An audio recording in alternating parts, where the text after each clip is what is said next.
Welcome, friends. James Corbett here, CorbettReport.com. It is the 14th of May, 2015. And ladies and gentlemen of the jury, standing before you today is Lionel, who may or may not be the emaciated younger brother of Joe Pesci, and he stands before you today accused of the ultimate blasphemy in the Church of the United States Incorporated, and that is the blasphemy of insulting the religious holy sacrament of voting.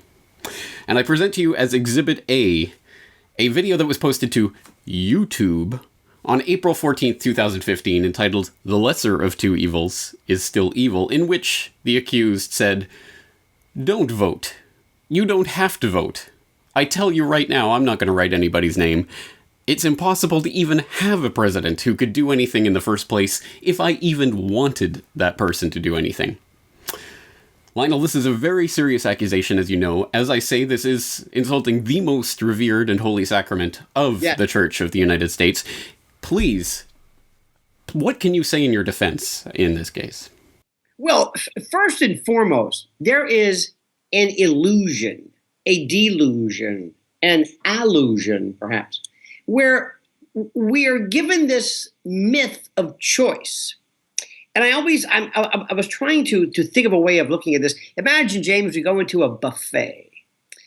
And it is the worst buffet known to mankind, but you don't know this. And you're hungry and you want to eat and you feel the need to eat. And we have soiled surgical gauze in one bin. We have various forms of egesta, of animal droppings, guano, cat, porcine. You say, wait a minute. This is horrible. Aren't you hungry? Yes. Don't you want to eat? Yes. Don't you believe in eating? Yes. Have you eaten before? Yes. Well, then pick something. I don't want these. There's nothing here for me. Nothing that you offered me. Everybody else seems to like it, but I don't. So that is the election process for me. It's very, very simple. And let me also tell you something, that for the longest time, I always would think, well, maybe there's another way. Maybe there's a candidate. I'd look for some fringe guy, a libertarian or a green or a Zoroastrian or something, because I felt I had to pick something. You have to vote. Don't waste your vote. Don't give your vote away. Don't. And I did this. I would think this. Then recently I started writing in my own name. In fact, I did this last time because I voted for Obama the first time because it was a different time. He was running against John McCain and Sarah Palin. I thought, well, seemed like a good idea at the time. Second time I said, no. And I wrote my name in. I took a picture of it, snapped it with my phone, posted it, and found out that in many states of these United States, it is against the law to take a picture of your own vote. So I yelled, arrest me. I beg you, arrest me. Then I started toying with this idea, and I owe this to you, my friend. I fancied myself as quite the wordsmith, quite the logodelist, quite the sesquipedalian, quite the logophile, a man who knew everything and the meaning and the subtext. And I had always heard of this term anarchy. Anarchy being one of two definitions. The first being chaos and complete discombobulation of order and logic and reason. The second being anarchos, a lack of not rules, but rulers. Freedom. No, I think as you said one time, no slave masters. And I thought, that might be the best way, not of a choice, but the best way to describe my disgust over my lack of choice. Very interesting. Well, in fact, that was going to be Exhibit B in today's trial. But before we get to Exhibit B, perhaps we should dwell for a moment on your analogy. Because are you trying to tell myself and the wonderful ladies and gentlemen of the jury that if you were presented with a feces sandwich and a bowl of soup with a fly in it, you would not choose either? Clearly, you have to choose the bowl of soup with a fly in it because it's much less disgusting. Right. Exactly. And that's something, too, is where this came from, this idea also was the one who gave us ideas that, for example, light cigarettes were better than regular cigarettes. So a smaller caliber bullet is better to be shot with than. So we just said this, and like most, dare I say, psephological memes as well as others, we tend to just adopt them, and we don't really think about them, and we feel like somehow, if you don't participate in this, you say, okay, let's see, Hillary versus Jeb. Let's just assume that way. Well, Hillary might be a Supreme Court justices might be, but okay. Going back to, fossilized egesta and excreta. Most of the bacteria is pretty much a fly in the soup. So it's the same thing. I'm trying to think of a reason why a Hillary vote would be less unpalatable, less problematic, less frightening. Imagine you turning to your wife and saying, "Why did you marry me?" Well, you would be the least insane, the least likely to end in divorce, the least. What? Who selects anything like that? It's not even a selection. It's like opting. Saber or sword.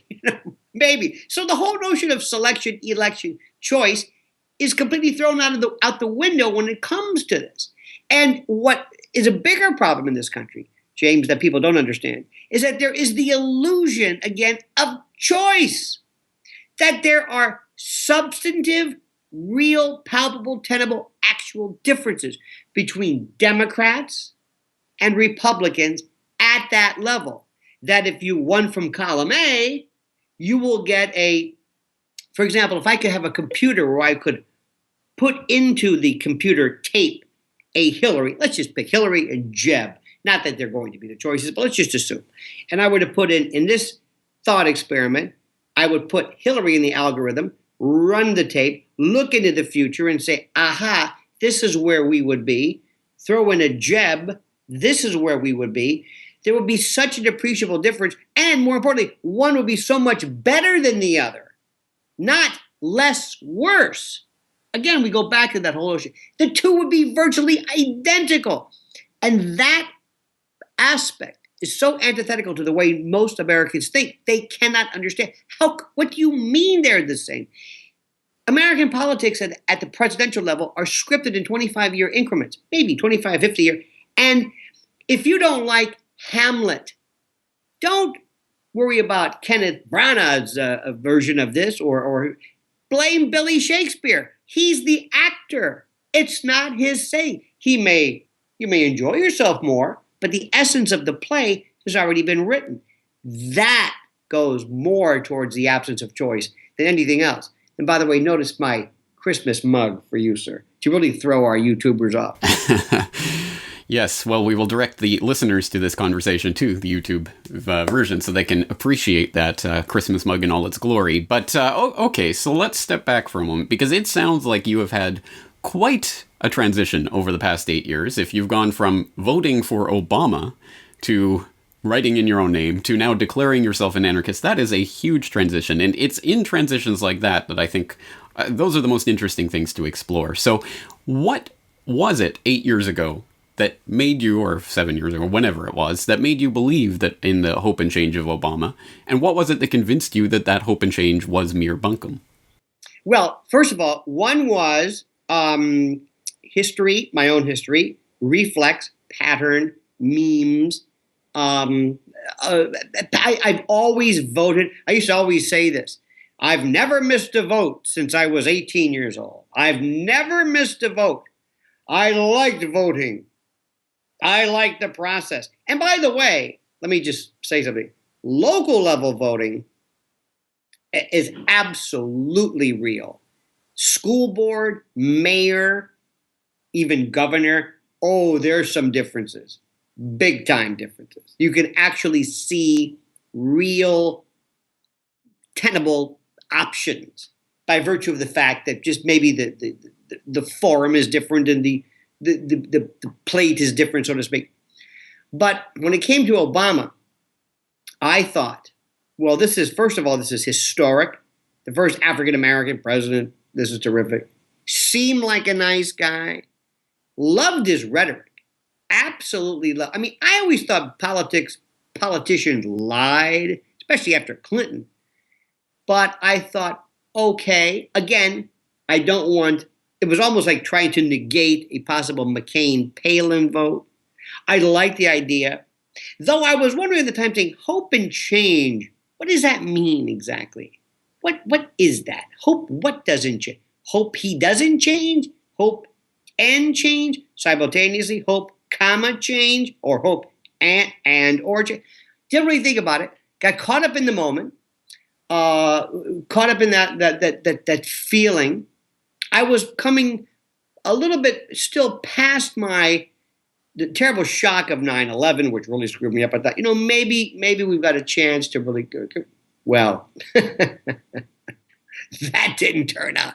That was, for some reason, Obama being such a fraud was more shocking to me than, let's say, Clinton or anybody else for that matter. I don't know why. Naivete, who knows why? Never again, as we say. Never again. Will I ever vote for anybody, any president? It will always be, I'm writing my name in. Well, if enough people do that, you might become president. And then you're faced with the notion of what to do as president anarchist. Well, let's get into Exhibit B then. As I say, on May 10th, 2015, you posted, again to YouTube, a video entitled We're Anarchists, in which you said, quote, when it comes to elections and it comes to politics, I don't have any connection with anybody running, anybody. So I have thought about this, and I think the only thing that might be available is that of anarchism, to pledge fealty to the notion of being an anarchist. To pledge fealty to the notion of being an anarchist, well, that's crazy talk, of course. No one wants anarchy. That's the very thing that we want to avoid, going by the first definition that you talked about earlier. Because, after all, who would build the roads? Well, it's interesting that you say it. See, that's what people think. First, let me go back and let me change, not change, but explore something. First of all, anarchy is a meaningless, for all practical purposes, a meaningless title for I am a vegan, okay? And you might be an omnivore or an herbivore or a flexitarian, which is my favorite, which means everything. And that's terrific. Now, if I'm electing not to eat, who cares what it is that you call this? You know what I mean? It doesn't really matter. Homosexual, bisexual, non-sexual, asexual. Sometimes the non-existence of something. So I'm saying, I'm a believer in something which you cannot believe in. I'm a believer in the non-belief of religion. Or excuse me, well, that too, but also of politics. So it's almost a titular, theoretical, nonsensical, meaningless designation as I want freedom and I want whatever it is, versus the first definition of it. The idea, though, and this is what really got me, I asked myself this question: what is it that government has provided to me that nobody else could ever do, that I could not do on my own? And I'm thinking to myself, space program. I don't see Bill Gates and others and Warren Buffett running out to say, we'll take care of this. We'll explore the genome. We'll build some roads for you. When it comes to the notion of social, I don't see them doing it. So I thought, well, maybe there's something very good that collective government involvement might do. But other than that, have the police helped me? Well, I guess. Do we need the police? Not really.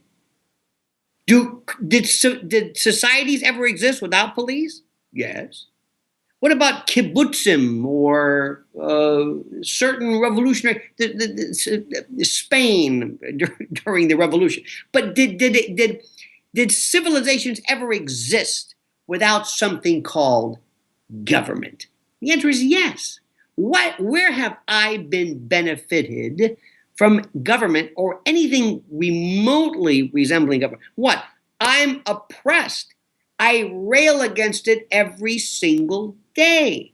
I don't think about that about sports or television or music. Nobody's ever oppressed me. Tom Petty's never bothered me.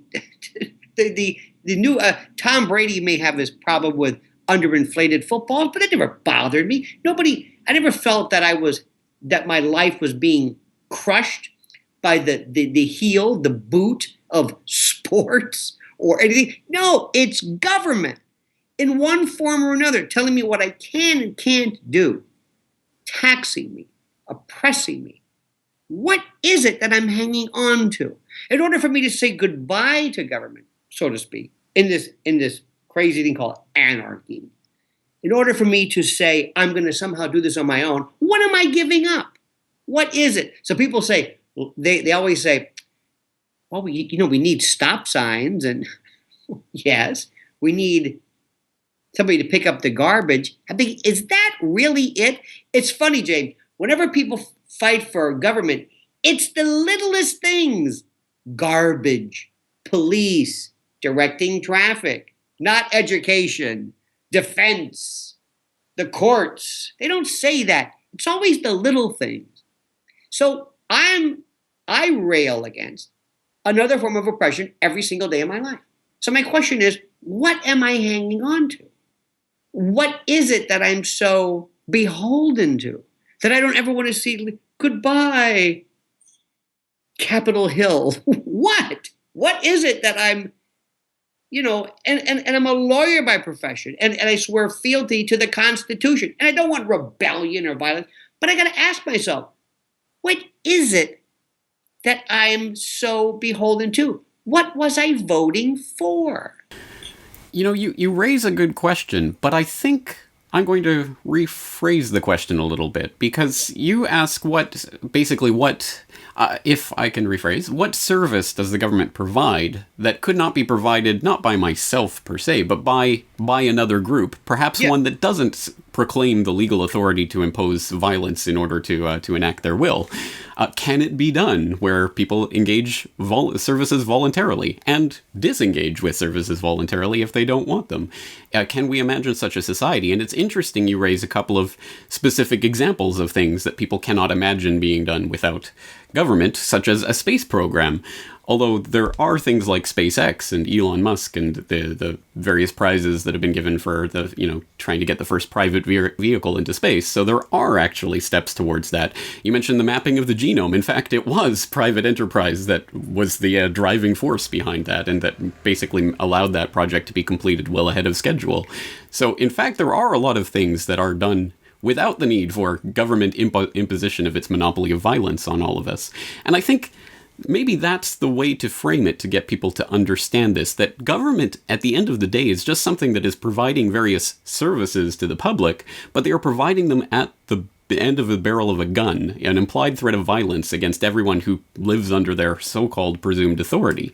And this goes to something that you were talking about in that We're Anarchists video, which is perhaps the way to frame it is, where does the authority, the justification for that authority come from, and how do these systems of control actually justify their own existence?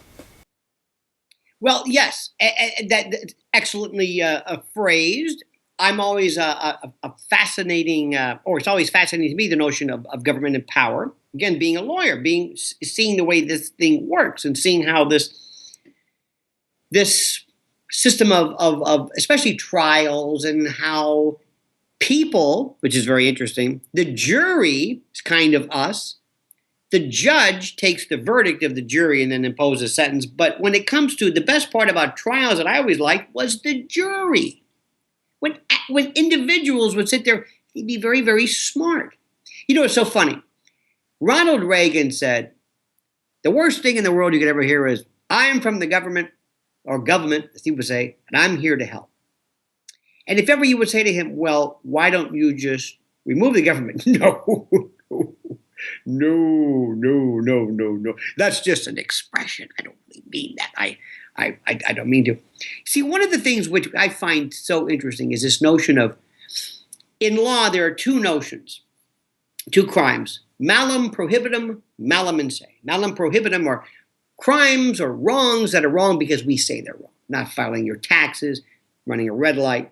Malaman say are those things, those crimes that are wrong in and of themselves. They're inherently evil. Rape, murder, molestation. You don't need a statute for that. Many times people would suggest that, and they would believe in this canard that suggested that the Judeo-Christian framework was responsible for the lattice work of our government, that we take our laws from the Bible, which is bunkum, poppycock, because we take many of our laws from Roman law, which are atheists. So you don't really need that. There are some laws where we would absolutely, and then you go back to this question. I'm cutting myself off, but I tend to do that. People would say, well, don't you need religion? Which is kind of in a way related to this notion of law. What would man do without the big one, the big guy looking out for us? And I always ask, would I go out and rob and murder and pillage, whatever pillaging even means? No. Why? Because I don't want to. I have no interest in that. It's not my thing. If all of a sudden, at any given time, if we found out there were no laws for 24 hours, let's just assume we could just snap our fingers and for 24 hours, I don't know how you would do this, but in my thought experiment, all laws were gone. What would you notice differently? We would comport our behavior. We might somehow in your neighborhood say, for that, going back to that garbage thing again and red lights, we might pick up our own.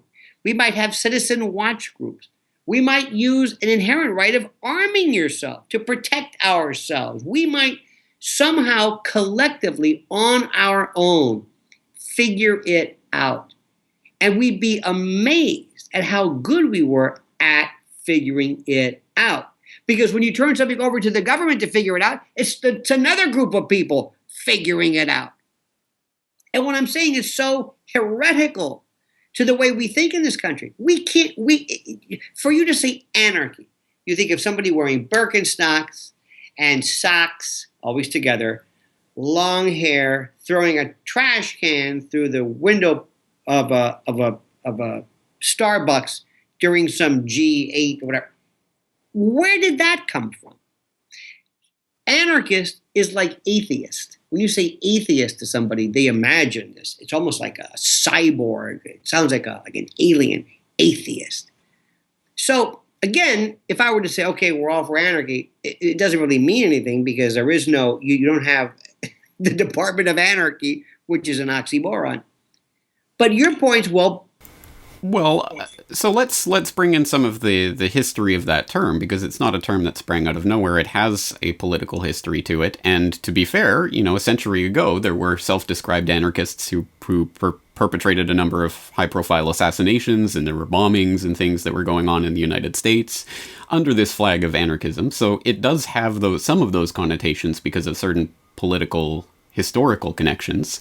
And of course, you raise the connection between religion and politics, and that is also part of anarchist history, going back to Mikhail Bakunin and God and the State, basically saying, that anarchism is related to atheism, that it's throwing off all the rulers, the political and the religious. And then, of course, you have the Christian anarchists and Leo Tolstoy and others. So there's all sorts of different branches and flavors of this, which is one of the reasons why I agree with you that as a label, it's exceptionally non-descriptive. It's such a wide umbrella that it doesn't really tell you anything of use, I think, in and of itself. But let's just take for a moment that connection between religion and the state, because I phrase this, of course, as I'm framing this as a trial for your blasphemy against the holy sacrament of voting, and I do that obviously with some intent, because I really do believe that there is a certain religious fervor to this idea of the state as some sort of holy thing that is descended from the heavens to guide our society, which we cannot imagine living without. And I think that is part of the reason that people are so afraid to imagine a society in which we actually have to figure these types of things out amongst each other as equals, rather than looking to some alpha male leader that's descended from the heavens to tell us what to do. And I think part of the discomfort of that is that the society that we live in runs on a certain amount of violence, or at least the implication of violence. And people love to offload that in a way that's very, very abstract. You pay taxes to this entity, this God figure, and that God figure then does something behind the curtains, and there are policemen, and there's all these things that happen, and you're not directly connected to that. You don't have any responsibility for that. So if there is a case of police brutality, for example, well, that's not me. I'm not for that. I'm just paying my taxes to this entity that is then paying the people who are doing this. Whereas if we were actually directly contracting services with, say, a protection agency of some sort, and they were committing brutality, well, we would actually have to do something about it, like, say, giving up using that protection service. So I think that the system has been set up in a way to comfort people into not having to directly face the consequences of their actions. And that's a powerful argument, because who would want to have to actually think of these things themselves? It's a lot of hassle, it's a lot of bother. Yet we seem to be in a society where, well, hey, I'm living my life. It's not terrible. There are things I want to change, but hey, it's good enough, and it seems to function, and it's been going for a couple hundred years now, and yeah, things are getting a bit bad, but it's not. Why would we want to change everything? That's too drastic a change. So much of what we do is also based upon acclimation and habituation and conditioning, and not even thinking about this. I was talking to a friend of mine today who's Lithuanian, and we were talking about Putin and Russia and Ukraine. And I asked a question. I said, what is the real beef between Ukrainian residents, let's say citizens, and Russian citizens? The answer is none. We celebrated not individuals, governments, leaders, yes. Individuals, not really. We have no beef. We celebrated the 70th anniversary of VE Day.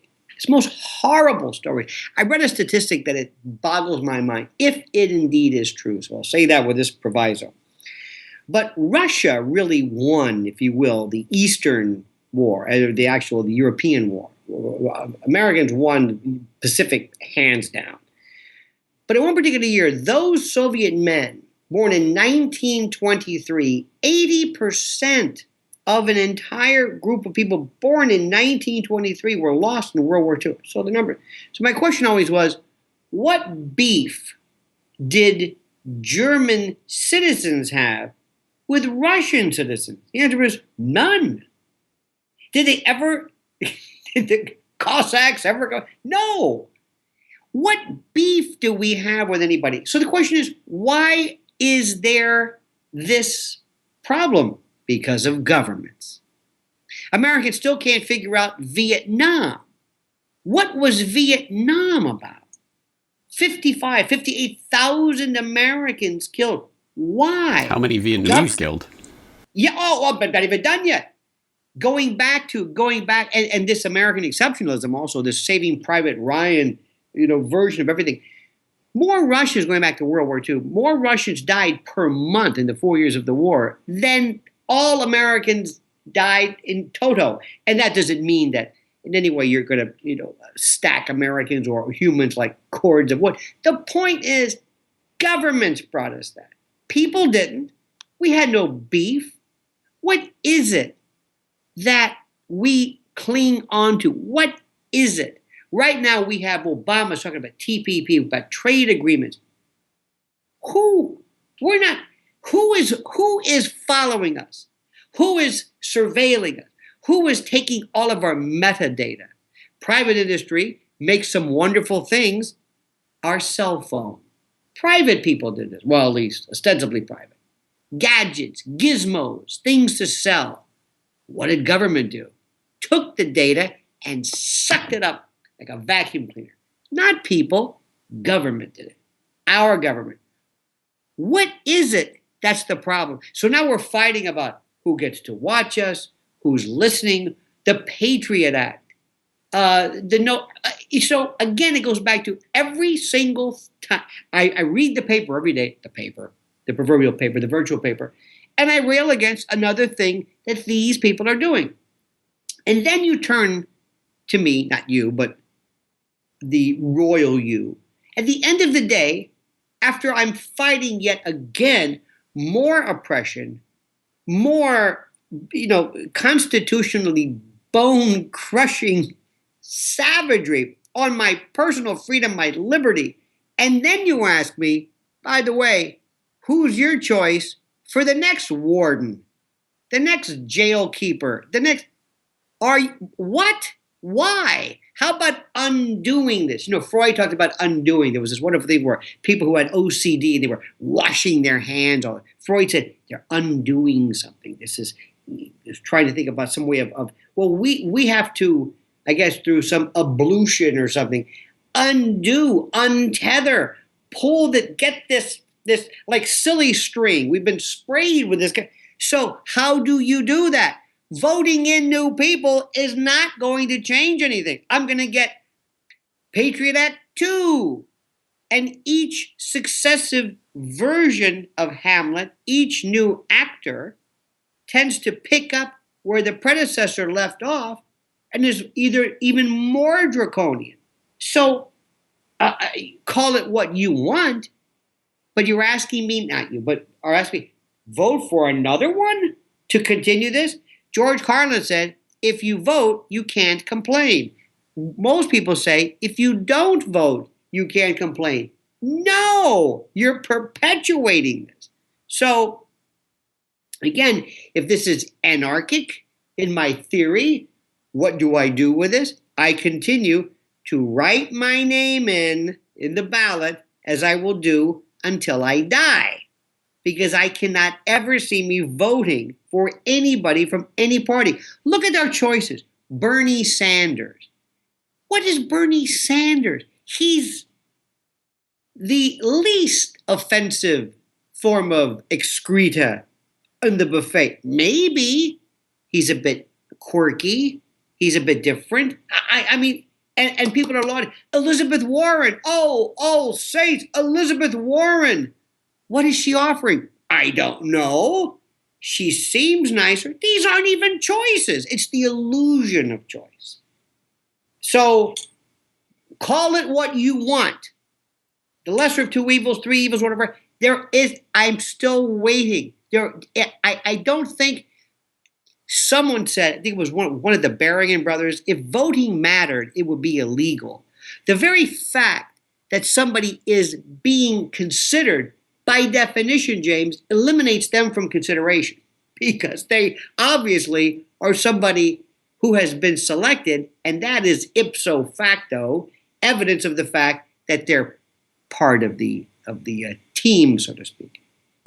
Interesting. Well, Lionel, let's get straight to the heart of the issue and differentiate whether this is a consequentialist argument or an argument from principle. So I myself, as prosecutor of this inquisition, am prepared to absolve you of your blasphemy in the name of the executive, the legislative, and the judicial amen, if you are prepared to recant your blasphemy about voting and say that you are a political agnostic, not a political atheist. You are only sitting out on voting until such time as the perfect candidate comes along that agrees with you in all of your principles and would present that as their voting platform. And if you say that you are just holding out until such a person is going to come along and present themselves to you, then I'll let you get away with it. But if you were saying that there's something fundamentally wrong with the idea of voting in a kinder slave master, I will condemn you to be burned at the stake as a witch or what you're warlock. saying is, under no circumstance ever, in no political structure, you're suggesting to me, in any country, in any time, in any situation, you're saying it is impossible for this to exist. Impossible. That when you take people, if I took 5 James Corbett's, put them together, and made a tribunal or a council of Corbett, a Corbett cathedra, so to speak, that by virtue of this, they would become corrupted under their own weight of, hey, that it's impossible for people to ever do this, that no matter what, there will always be an oppressive group who really are not representative, but people who are going to contaminate the situation or whatever. That could very well be. I think even the most hardcore of atheists is saying either one of two things. There is no evidence of God that I've seen.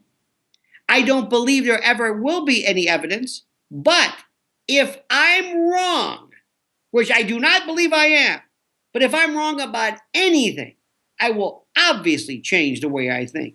I'm telling you right now, I cannot, in any foreseeable future, especially looking at the progression, ever see there being absent a revolution, there ever being a situation where I would ever say, now that's a candidate whose platform I believe and the potential exists for real change.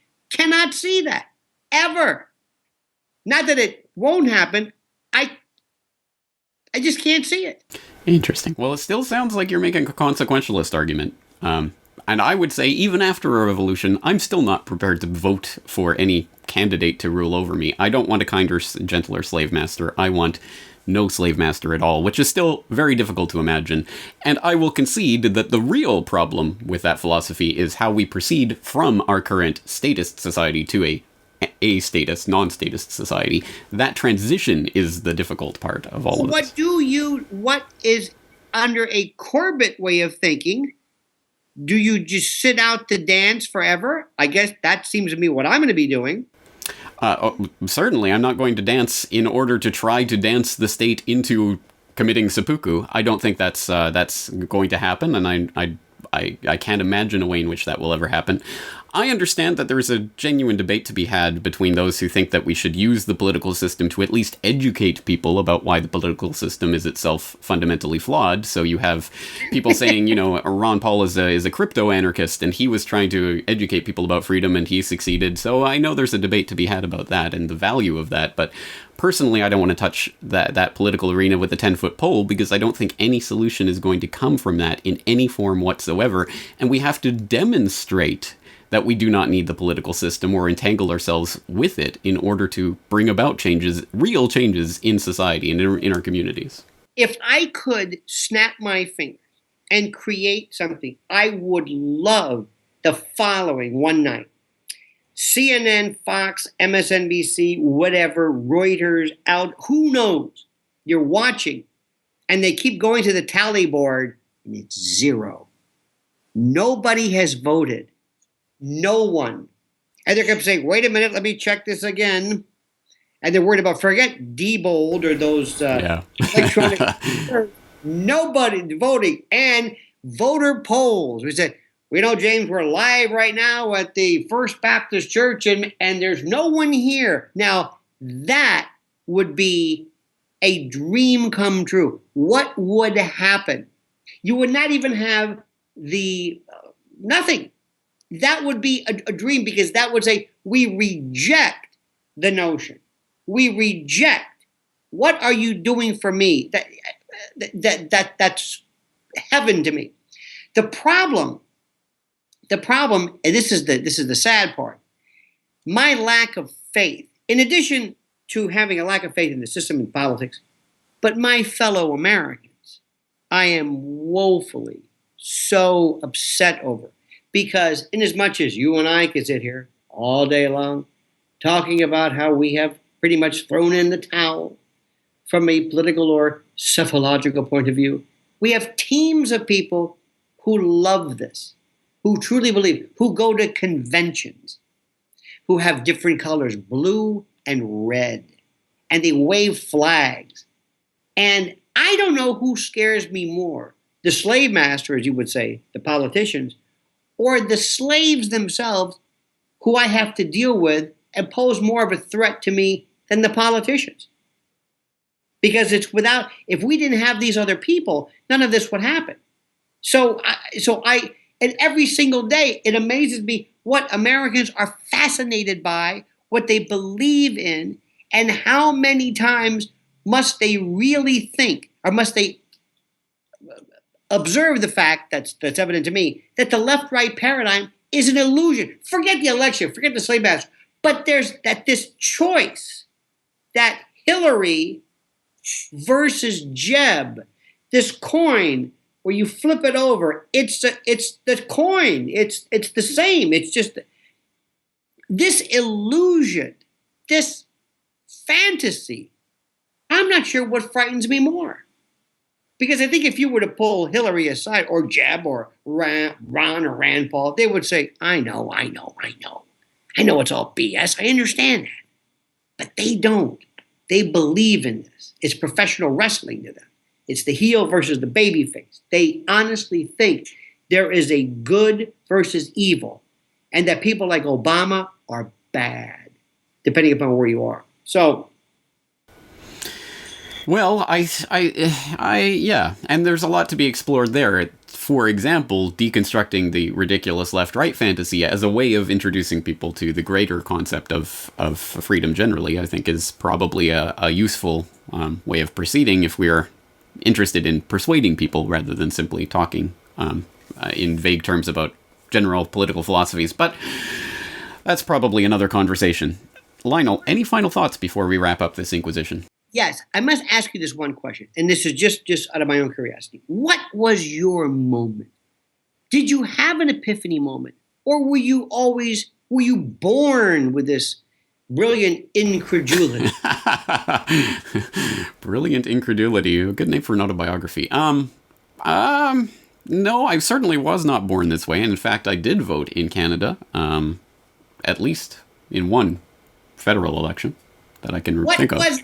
What was that moment, that denouement? What was that thing? I don't know if I can say there was a moment. It was a process. And it was a process of becoming first a minarchist. Oh, yes, well, we need government. Of course we need government, but just less of it. And then eventually dropping that pretense and realizing that if we follow that through to its logical conclusion, then no, in fact, it is government itself that is the problem. I don't know off the top of my head. I do not know if there was a penny drop moment. I certainly can't think of one. But I think that the course of the Corbett Report, since I started in 2007 until 2011, 2012, when I first started to really identify with voluntarism, I think that whole process is part of it. And I think it comes, for me, in a very different way than I think a lot of other people may come at this. But for me, it was the revelation of the fundamental lies underneath the system, the 9/11 lies and things like that. Once that is brought into the equation, I don't see how anyone can believe in the charade of voting. 9/11. I mean, I don't want to go through this. Was the event of my life. That's when everything, not that the light went on, lights went on. Runway lights, bright lights, Klieg lights, spotlights, you name it. And I got to see something in real time and saw how many people were looking at the same event that I was looking at and saying something completely different. And then I still am seeing this today. That so contaminated me. And it was like, when you have that bright light in your eye and the rhodopsin levels are affected and it takes a while for your eyes to get back for that flash. That flash has never left. I've never regained focus. Well, perhaps maybe two, but it was that moment when wars started, when invasion started, and imperialism started. And I saw this. And not only that, there were two moments of fright. One was to see the government, but the other one was to see my fellow Americans into this lockstep, into this drumbeat. And I'm saying, what are you doing? You're being played like a fool. Soylent Green are people. I name the analogy. And so it was a convergence. And if it wasn't for 9/11, I probably would still be the old me, dare I say. I think there's a lot of people listening who will have a similar experience with that. So it's an interesting subject to explore in greater depth. We will leave that for another time. First, let's direct people to your media. Obviously, lionelmedia.com is the place to go, but YouTube, Twitter, where else should people find you? YouTube is at Lionel Nation. Twitter, I love Twitter. I am a Twitter. I've noticed you are on Twitter all the time. So if people are wondering where you've been for the past hour, it's been in this conversation, but I'm sure you'll be right back on. Right, exactly. That's at Lionel Media. Drop me an email if you'd like, Lionel at lionelmedia.com. And James, as always, I thoroughly enjoy not only just doing this, but spending time with a man of your absolutely Brobdingnagian sapience and sagacities. Your flattery will get you nowhere with this Inquisition. I condemn you to be burnt as a blasphemous warlock. All right, well, Lionel, thank you again for your time. It was a very interesting conversation. I'm looking forward to another interesting chit-chat in the future. As am I, sir. Thank you.